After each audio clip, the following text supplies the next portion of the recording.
ओम शांति। ਅੱਜ ਪਿਆਰੇ ਬਾਪ ਦਾਦਾ ਦੇ 29/4/2021 ਦੇ ਮਹਾਵਚਨ ਬਾਪ ਦਾਦਾ ਨੇ ਆਪਣੇ ਪਿਆਰੇ ਪਿਆਰੇ ਬੱਚਿਆਂ ਨੂੰ ਕਿਹਾ, ਮਿੱਠੇ ਬੱਚੇ ਪਾਵਨ ਬਣੋ ਤਾਂ ਰੂਹਾਨੀ ਸੇਵਾ ਦੇ ਲਾਇਕ ਬਣੋਗੇ। ਦੇਹੀ ਅਭਿਮਾਨੀ ਬੱਚੇ ਰੂਹਾਨੀ ਯਾਤਰਾ 'ਤੇ ਰਹਿਣਗੇ ਅਤੇ ਦੂਸਰਿਆਂ ਨੂੰ ਵੀ ਇਹ ਯਾਤਰਾ ਕਰਾਉਣਗੇ। ਪ੍ਰਸ਼ਨ ਹੈ, ਸੰਗਮ ਯੁਗ ਉੱਤੇ ਤੁਸੀਂ ਬੱਚੇ ਜੋ ਕਮਾਈ ਕਰਦੇ ਹੋ, ਇਹੀ ਸੱਚੀ ਕਮਾਈ ਹੈ ਕਿਵੇਂ? ਉੱਤਰ ਹੈ, ਹੁਣ ਦੀ ਜੋ ਕਮਾਈ ਹੈ ਉਹ 21 ਜਨਮ ਤੱਕ ਚੱਲਦੀ ਹੈ। ਇਸ ਦਾ ਕਦੇ ਵੀ ਦਿਵਾਲਾ ਨਹੀਂ ਨਿਕਲਦਾ। ਗਿਆਨ ਸੁਣਨਾ ਅਤੇ ਸੁਣਾਉਣਾ, ਯਾਦ ਕਰਨਾ ਅਤੇ ਕਰਾਉਣਾ, ਇਹ ਹੈ ਸੱਚੀ ਸੱਚੀ ਕਮਾਈ ਜੋ ਸੱਚਾ ਬਾਪ ਹੀ ਤੁਹਾਨੂੰ ਸਿਖਾਉਂਦੇ ਹਨ। ਇਸ ਤਰ੍ਹਾਂ ਦੀ ਕਮਾਈ ਸਾਰੇ ਕਲਪ ਵਿੱਚ ਕੋਈ ਵੀ ਕਰ ਨਾ ਸਕੇ। ਦੂਸਰੀ ਕੋਈ ਵੀ ਕਮਾਈ ਨਾਲ ਨਹੀਂ ਚੱਲ ਸਕਦੀ। गीत है, हमें उन राहों पर चलना है जहाँ गिरना और संभलना है। ओम शांति। ਭਗਤੀ ਮਾਰਗ ਵਿੱਚ ਤਾਂ ਬੱਚਿਆਂ ਨੇ ਬਹੁਤ ਠੋਕਰਾਂ ਖਾਧੀਆਂ ਹੋਈਆਂ ਹਨ। ਦਰ ਦਰ ਭਟਕਦੇ ਰਹੇ, ਕਦੇ ਕਿਤੇ ਕਦੇ ਕਿਤੇ। ਭਗਤੀ ਮਾਰਗ ਵਿੱਚ ਬਹੁਤ ਹੀ ਭਾਵਨਾ ਨਾਲ ਯਾਤਰਾ ਕਰਦੇ ਜਾਂਦੇ, ਰਮਾਇਣ ਆਦਿ ਸੁਣਦੇ ਹਨ। ਇਸ ਤਰ੍ਹਾਂ ਪ੍ਰੇਮ ਨਾਲ ਬੈਠ ਕਹਾਣੀਆਂ ਸੁਣਦੇ ਜੋ ਰੋਣਾ ਵੀ ਆ ਜਾਂਦਾ ਹੈ। ਸਾਡੇ ਭਗਵਾਨ ਦੀ ਸੀਤਾ ਭਗਵਤੀ ਨੂੰ ਰਾਵਣ ਡਾਕੂ ਲੈ ਗਿਆ। ਬਾਬਾ ਕਹਿੰਦੇ ਹੁਣ ਉਹ ਸੱਚ ਮੰਨ ਲੈਂਦੇ ਤਾਂ, ਲੇਕਿਨ ਰਾਜ ਤਾਂ ਨਹੀਂ ਸਮਝਦੇ ਨਾ। ਫਿਰ ਸੁਣਨ ਸਮੇਂ ਬੈਠ ਕੇ ਰੋਂਦੇ ਹਨ। ਇਹ ਹਨ ਸਾਰੀਆਂ ਦੰਤ ਕਥਾਵਾਂ ਜਿਸ ਨਾਲ ਫਾਇਦਾ ਕੁਝ ਵੀ ਨਹੀਂ। ਪੁਕਾਰਦੇ ਵੀ ਹਨ, ਹੇ ਪਤਿਤ ਪਾਵਨ ਆਓ, ਆ ਕੇ ਸਾਨੂੰ ਦੁਖੀ ਆਤਮਾਵਾਂ ਨੂੰ ਸੁਖੀ ਬਣਾਓ। ਇਹ ਨਹੀਂ ਸਮਝਦੇ ਕਿ ਆਤਮਾ ਦੁਖੀ ਹੁੰਦੀ ਹੈ, ਕਿਉਂਕਿ ਉਹ ਤਾਂ ਆਤਮਾ ਨੂੰ ਨਿਰਲੇਪ ਕਹਿ ਦਿੰਦੇ। ਸਮਝਦੇ ਹਨ ਆਤਮਾ ਸੁੱਖ ਦੁੱਖ ਤੋਂ ਨਿਆਰੀ ਹੈ। ਇਹ ਕਿਉਂ ਕਹਿੰਦੇ? ਬਾਬਾ ਕਹਿੰਦੇ ਕਿਉਂਕਿ ਸਮਝਦੇ ਹਨ ਪਰਮਾਤਮਾ ਦੁੱਖ ਸੁੱਖ ਤੋਂ ਨਿਆਰਾ ਹੈ, ਤਾਂ ਬੱਚੇ ਫਿਰ ਦੁੱਖ ਸੁੱਖ ਵਿੱਚ ਕਿਵੇਂ ਆਉਣਗੇ? ਇਹਨਾਂ ਸਾਰੀਆਂ ਗੱਲਾਂ ਨੂੰ ਹੁਣ ਬੱਚਿਆਂ ਨੇ ਸਮਝਿਆ ਹੈ। ਇਸ ਗਿਆਨ ਮਾਰਗ ਵਿੱਚ ਵੀ ਕਦੇ ਗ੍ਰਹਿਚਾਰੀ ਬੈਠ ਜਾਂਦੀ ਹੈ, ਕਦੇ ਕੁਛ ਹੁੰਦਾ ਹੈ। ਕਦੇ ਤਾਂ ਬੜੇ ਪ੍ਰਫੁੱਲਿਤ, ਬੜੇ ਖੁਸ਼ ਹੋ ਜਾਂਦੇ, ਔਰ ਕਦੇ ਮੁਰਝਾਇਆ ਹੋਇਆ ਚਿਹਰਾ ਰਹਿੰਦਾ ਹੈ। ਇਹ ਹੁੰਦੀ ਹੈ ਮਾਇਆ ਦੇ ਨਾਲ ਲੜਾਈ। ਮਾਇਆ 'ਤੇ ਹੀ ਜਿੱਤ ਪਾਉਣੀ ਹੈ। ਜਦੋਂ ਬੇਹੋਸ਼ ਹੁੰਦੇ ਹਨ ਤਾਂ ਸੰਜੀਵਨੀ ਬੂਟੀ ਦਿੱਤੀ ਜਾਂਦੀ ਹੈ ਨਾ। ਬਾਬਾ ਸੰਜੀਵਨੀ ਬੂਟੀ ਕਿਹੜੀ ਦੇਣ ਲਈ ਕਹਿ ਰਹੇ? ਮਨ ਮਨਾ ਭਵ। ਭਗਤੀ ਮਾਰਗ ਵਿੱਚ ਚਹਿਚਟਾ ਬਹੁਤ ਹੈ। ਮਨਾ ਆਵਾਜ਼ ਦਾ ਮਾਰਗ ਹੈ, ਜੰਝ ਵਜਾਉਣਾ, ਇਹ ਕਰਨਾ, ਤਾਲੀਆਂ ਮਾਰਨਾ, ਉੱਚੀ ਉੱਚੀ ਗਾਉਣਾ। ਮੂਰਤੀਆਂ, ਦੇਵਤਿਆਂ ਦੀਆਂ ਮੂਰਤੀਆਂ ਨੂੰ ਕਿੰਨਾ ਸ਼ਿੰਗਾਰਦੇ ਹਨ। ਬਹੁਤ ਕਰਮ ਕਾਂਡ ਨੇ। ਸੱਚੇ ਜੇਵਰ ਪਹਿਨਾਉਂਦੇ।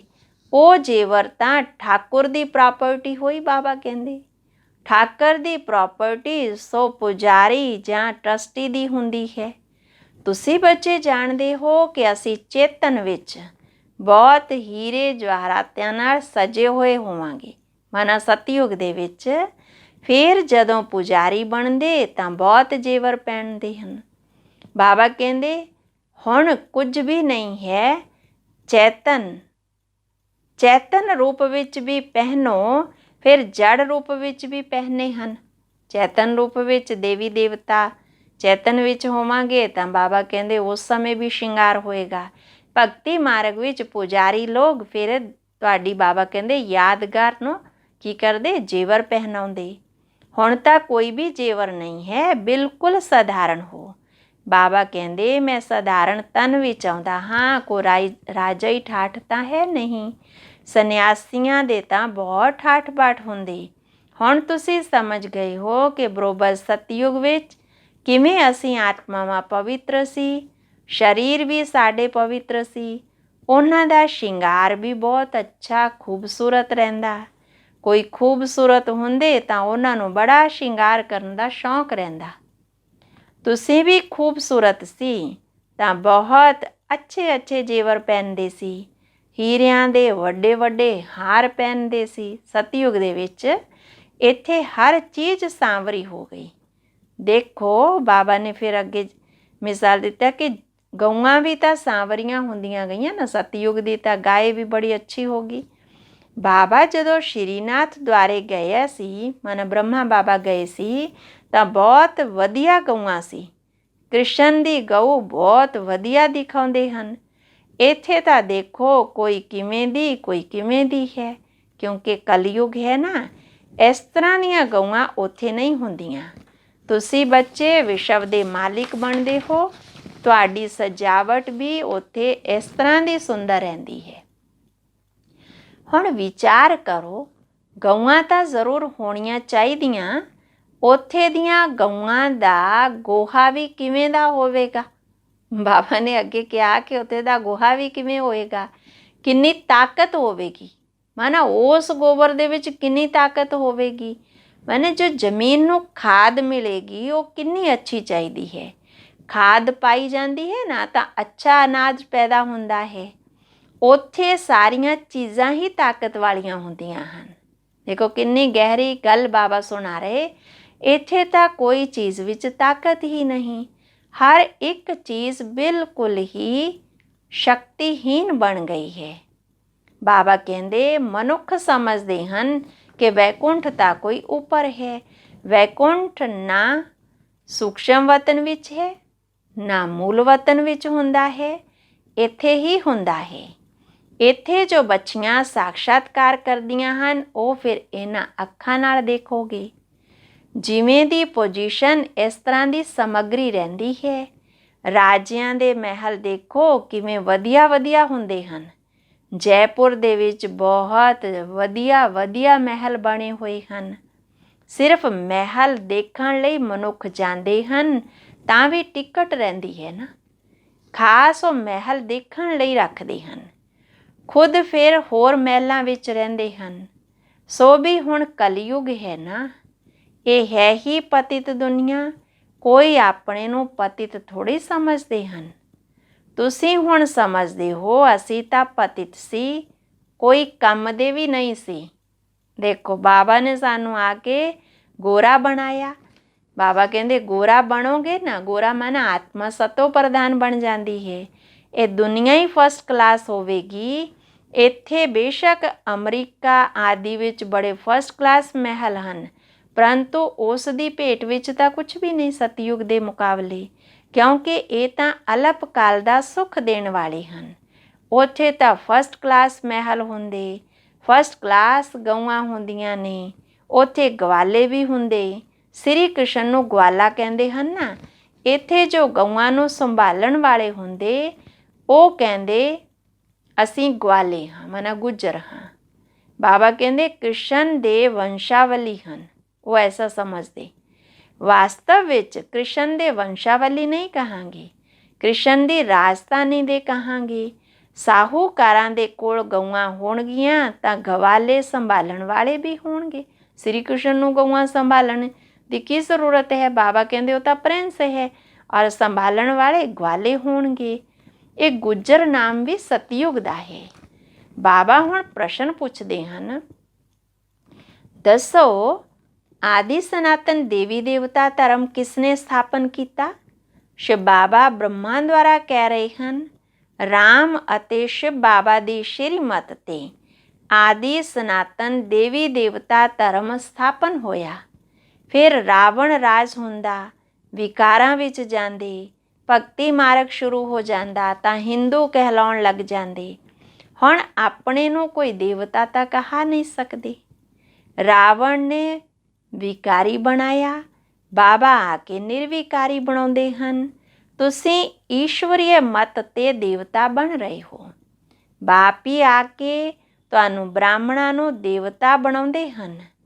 ਇਹ ਤੁਹਾਡਾ ਜੀਵਨ ਬਹੁਤ ਅਮੋਲ ਹੈ। ਬਾਬਾ ਕਹਿੰਦੇ ਬੜਾ ਅਨਮੋਲ ਹੈ, ਇਸ ਦੀ ਬਹਾਦੁਰੀ ਹੈ। ਜਦ ਕਿ ਬਾਬਾ ਆ ਕੇ ਸਾਨੂੰ ਇੰਨਾ ਪਾਵਨ ਪਵਿੱਤਰ ਬਣਾਉਂਦੇ ਹਨ, ਅਸੀਂ ਰੂਹਾਨੀ ਸੇਵਾ ਦੇ ਲਾਇਕ ਬਣਦੇ ਹਾਂ। ਉਹ ਤਾਂ ਜਿਸਮਾਨੀ ਸੋਸ਼ਲ ਵਰਕਰ ਹੁੰਦੇ ਨਾ, ਉਹਨਾਂ ਵਿੱਚ ਦੇਹ ਅਭਿਮਾਨ ਹੁੰਦਾ। ਤੁਸੀਂ ਤਾਂ ਦੇਹੀ ਅਭਿਮਾਨੀ ਰਹਿੰਦੇ ਹੋ। ਆਤਮਾਵਾਂ ਨੂੰ ਰੂਹਾਨੀ ਯਾਤਰਾ 'ਤੇ ਬਾਪ ਲੈ ਜਾਂਦੇ।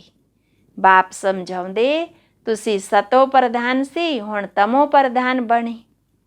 ਆਤਮਾ ਵਿੱਚ ਖਾਦ ਪੈ ਗਈ। ਆਤਮਾ ਨੇ ਹੀ ਸਤੋ ਪ੍ਰਧਾਨ ਬਣਨਾ ਹੈ, ਬਣਾਉਣਾ ਹੈ। ਜਿੰਨਾ ਯਾਦ ਵਿੱਚ ਰਹੋਗੇ ਓਨਾ ਪਵਿੱਤਰ ਬਣੋਗੇ, ਨਹੀਂ ਤਾਂ ਘੱਟ ਪਵਿੱਤਰ ਬਣੋਗੇ। ਪਾਪਾਂ ਦਾ ਬੋਝਾ ਤਾਂ ਸਿਰ 'ਤੇ ਰਹਿ ਜਾਵੇਗਾ ਨਾ। ਆਤਮਾ ਤਾਂ ਸਾਰੀਆਂ ਪਵਿੱਤਰ ਹੁੰਦੀਆਂ ਹਨ। ਫਿਰ ਹਰ ਇੱਕ ਦਾ ਪਾਰਟ ਅਲੱਗ ਹੈ। ਸਭ ਦਾ ਪਾਰਟ ਇੱਕੋ ਵਰਗਾ ਨਹੀਂ ਹੋ ਸਕਦਾ। ਦੇਖੋ, ਇੱਥੇ ਸਿਰਫ ਸਰੀਰ, ਸ਼ਿਵ ਬਾਬਾ ਨੇ ਇਹ ਸਰੀਰ ਲੋਨ 'ਤੇ ਲਿਆ ਹੈ। ਪਤਿਤ ਸਰੀਰ ਪਤਿਤ ਦੁਨੀਆ ਵਿੱਚ ਆ ਕੇ ਸੇਵਾ ਕਰਦੇ, ਮੁਕਤੀ ਜੀਵਨ ਮੁਕਤੀ ਧਾਮ ਵਿੱਚ ਲੈ ਜਾਣ ਦੀ। ਪਹਿਲਾਂ ਮੁਕਤੀ ਵਿੱਚ ਜਾਣਾ ਪਵੇ। ਸ਼ਿਵ ਬਾਬਾ ਅੱਖਰ ਬੜਾ ਮਿੱਠਾ ਹੈ। ਸ਼ਿਵ ਦੇ ਉੱਤੇ ਅੱਕ ਦੇ ਫੁੱਲ ਚੜਾਉਂਦੇ, ਕੋਈ ਕੀ ਚੜਾਉਂਦੇ, ਕੋਈ ਦੁੱਧ ਚੜਾਉਂਦੇ। ਬਾਬਾ ਬੱਚਿਆਂ ਨੂੰ ਅਨੇਕ ਪ੍ਰਕਾਰ ਦੀ ਸਮਝਾਣੀ ਦਿੰਦੇ। ਬਾਪ ਅਤੇ ਵਰਸੇ ਨੂੰ ਕਦੇ ਵੀ ਭੁੱਲਣਾ ਨਹੀਂ ਚਾਹੀਦਾ। ਤੁਹਾਡੇ ਵਿੱਚੋਂ ਘੜੀ ਘੜੀ ਭੁੱਲ ਜਾਂਦੇ। ਬਾਬਾ ਕਹਿੰਦੇ, ਬਾਪ ਨੂੰ ਯਾਦ ਕਰੋ, ਜਿਸ ਨਾਲ 21 ਜਨਮ ਵਰਸਾ ਮਿਲੇਗਾ ਔਰ 21 ਜਨਮ ਨਿਰੋਗੀ ਕਾਇਆ ਰਹੇਗੀ। ਯਾਦ ਵਿੱਚ ਫੇਲ ਹੋ ਜਾਂਦੇ, ਅਨੇਕ ਪ੍ਰਕਾਰ ਦੇ ਤੂਫਾਨ ਤਾਂ ਆਉਣਗੇ। ਮੁੱਖ ਹੈ ਹੀ ਯਾਦ ਦੀ ਯਾਤਰਾ। ਯੋਗ ਵਿੱਚ ਬਹੁਤਿਆਂ ਦੀ ਕਮੀ ਹੈ। ਜਿੰਨਾ ਹੋ ਸਕੇ ਯਾਦ ਵਿੱਚ ਮਜ਼ਬੂਤ ਹੋਣਾ ਚਾਹੀਦਾ ਹੈ। ਅੱਛਾ, ਫਿਰ ਬਾਬਾ ਨੇ ਯਾਦ ਪਿਆਰ ਦਿੱਤਾ। ਮਿੱਠੇ ਮਿੱਠੇ ਸਿੱਕਿਲਾ ਦੇ ਬੱਚਿਆਂ ਪ੍ਰਤੀ ਮਾਤ ਪਿਤਾ ਬਾਪ ਦਾਦਾ ਦਾ ਯਾਦ ਪਿਆਰ ਅਤੇ ਨਮਸਤੇ। ਰੂਹਾਨੀ ਬਾਪ ਦੀ ਰੂਹਾਨੀ ਬੱਚਿਆਂ ਨੂੰ ਨਮਸਤੇ। ਧਾਰਨਾ ਲਈ ਮੁੱਖ ਸਾਰ। ਪਹਿਲਾ ਪੁਆਇੰਟ, ਇਹ ਈਸ਼ਵਰੀਏ ਜੀਵਨ ਬਹੁਤ ਬਹੁਤ ਅਨਮੋਲ ਹੈ। ਇਸ ਜੀਵਨ ਵਿੱਚ ਆਤਮਾ ਅਤੇ ਸਰੀਰ ਦੋਨਾਂ ਨੇ ਪਾਵਨ ਬਣਾਉਣਾ ਹੈ, ਦੋਨਾਂ ਨੂੰ ਪਾਵਨ ਬਣਾਉਣਾ ਹੈ। ਰੂਹਾਨੀ ਯਾਤਰਾ ਵਿੱਚ ਰਹਿ ਕੇ ਦੂਸਰਿਆਂ ਨੂੰ ਵੀ ਇਹੀ ਯਾਤਰਾ ਸਿਖਾਉਣੀ ਹੈ। ਦੂਸਰਾ, ਜਿੰਨਾ ਹੋ ਸਕੇ ਸੱਚ ਦੀ ਕਮਾਈ ਵਿੱਚ ਲੱਗ ਜਾਣਾ ਹੈ। ਨਿਰੋਗੀ ਬਣਨ ਦੇ ਲਈ ਯਾਦ ਵਿੱਚ ਮਜ਼ਬੂਤ ਹੋਣਾ ਚਾਹੀਦਾ ਹੈ। ਵਰਦਾਨ, ਮਾਸਟਰ ਨੌਲੇਜਫੁਲ ਬਣ, ਅਣਜਾਣਪਣੇ ਨੂੰ ਸਮਾਪਤ ਕਰਨ ਵਾਲੇ, ਗਿਆਨ ਸਰੂਪ, ਯੋਗ ਯੁਕਤ ਭਵ। ਮਾਸਟਰ ਨੌਲੇਜਫੁਲ ਬਣਨ ਵਾਲਿਆਂ ਵਿੱਚ ਕਿਸੇ ਵੀ ਪ੍ਰਕਾਰ ਦਾ ਅਣਜਾਣਪਣਾ ਨਹੀਂ ਰਹਿੰਦਾ। ਉਹ ਇਸ ਤਰ੍ਹਾਂ ਕਹਿ ਕੇ ਆਪਣੇ ਆਪ ਨੂੰ ਛੁਡਾ ਨਹੀਂ ਸਕਦੇ ਕਿ ਸਾਨੂੰ ਤਾਂ ਇਸ ਗੱਲ ਦਾ ਪਤਾ ਨਹੀਂ ਸੀ। ਗਿਆਨ ਸਰੂਪ ਬੱਚਿਆਂ ਵਿੱਚ ਕੋਈ ਵੀ ਗੱਲ ਦਾ ਅਗਿਆਨ ਨਹੀਂ ਰਹਿ ਸਕਦਾ।